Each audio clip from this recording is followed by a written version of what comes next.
বীর মুক্তিযোদ্ধা মতিউর রহমান রেন্টু রচিত আমার ফাঁসি চাই বইয়ের এই অংশে পাঠ করছি অবাঞ্ছিত ঘোষণা।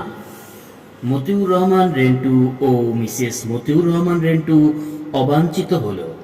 প্রধানমন্ত্রী শেখ হাসিনা মতিউর রহমান রেন্টু ও মিসেস মতিউর রহমান রেন্টুকে অবাঞ্ছিত ঘোষণা করে police, SB, NSI, DGFI, CID, DB সহ রাষ্ট্রের যত আইন প্রয়োগকারী সংস্থা আছে সকল সংস্থার কাছে নির্দেশ পাঠালেন।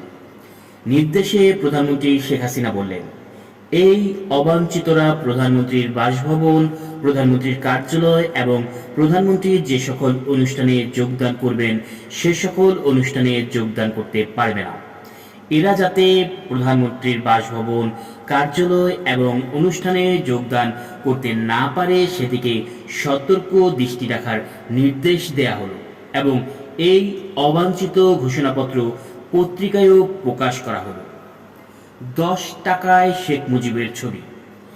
এক শুক্রবার সকালে অর্থমন্ত্রী কিবরিয়ার পিএস ডাক্তার পারভেজ প্রধানমন্ত্রীর বাসভবন গণভবনে এসে 10 টাকায় শেখ মুজিবের ছবির লেআউট ডিজাইনের খসড়া প্রধানমন্ত্রী শেখ হাসিনাকে দেখান।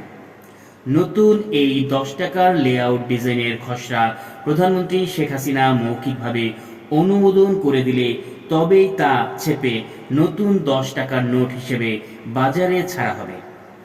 এই 10 টাকার খসড়া লেআউট ডিজাইনের উপরে ছিল আল্লাহর ঘর মসজিদের ছবি এবং পিছনে ছিল শেখ হাসিনার পিতা শেখ মুজিবের ছবি। প্রধানমন্ত্রী শেখ হাসিনা লেআউট ডিজাইনের খসড়াটি দেখে অর্থমন্ত্রীর পিএস ডাক্তার পারভেজকে ক্ষিপ্ত হয়ে বলে উঠলেন, একি জাতির পিতার ছবি পিছনে কেন? অর্থমন্ত্রীর পিএস ডক্টর পারভেজ কিছুটা অপ্রস্তুত হয়ে বললেন, বাজারে চালু বর্তমান 10 টাকার নোটের উপরে মসজিদের ছবি আছে। ধর্মীয় অনুভূতির কথা বিবেচনা করে উপরের মসজিদের ছবিটা ঠিক রেখে পেছনে বঙ্গবন্ধু বা জাতির পিতার ছবি দেয়া হয়েছে। প্রধানমন্ত্রী শেখ হাসিনা রাগান্বিত কণ্ঠে বললেন, ওসব মসজিদ টসজিদ বুঝি না। জাতির পিতার ছবি উপরে দিয়ে নতুন 10 টাকার নোট ছেপে বাজারে ছাড়বেন। আমার বাবা যে জাতির পিতা এটা শয়তানের জাতকে গিলাতে হবে। এরপর অন্য আরেকদিন ডক্টর পারভেজ শেখ মুজিবের ছবি উপরে এবং মসজিদের ছবি পিছনে দিয়ে করা লেআউট ডিজাইন নিয়ে এলে প্রধানমন্ত্রী শেখ হাসিনা তা দেখেন ও খুশি হন এবং মৌখিক অনুমোদন করে দেন।